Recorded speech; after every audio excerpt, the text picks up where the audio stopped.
I tried because I have the fancy UV flashlight, and I was trying to work and it wasn't working, and that's because the solder came off for this spring, so I get to play with that first.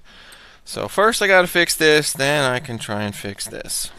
Alright, first I gotta take the little protective metal piece that holds in the electronics bit. So I have to unscrew that because there's threads in there.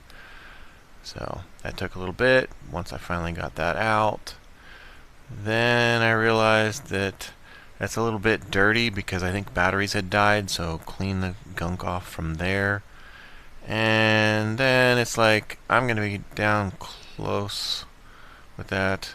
I need the couch cushion because kneeling on the cement floor is a pain, and might as well adjust so we're a little bit closer. There we go.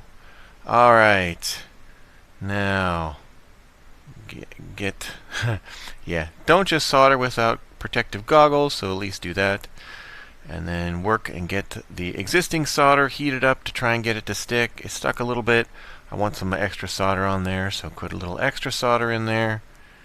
And that seems to work. Get it hot enough and make sure to hold it so it stays. And then, yeah, it falls over, so it's hot enough, so put it back. It looks like it stays. Alright, that should be good. Clean off the soldering iron and get ready to put it back in. So put it back together, and it needs the little ring in there before it'll actually work. Because initially I figured I'd try it before I put it all back together. No, you need the extra parts.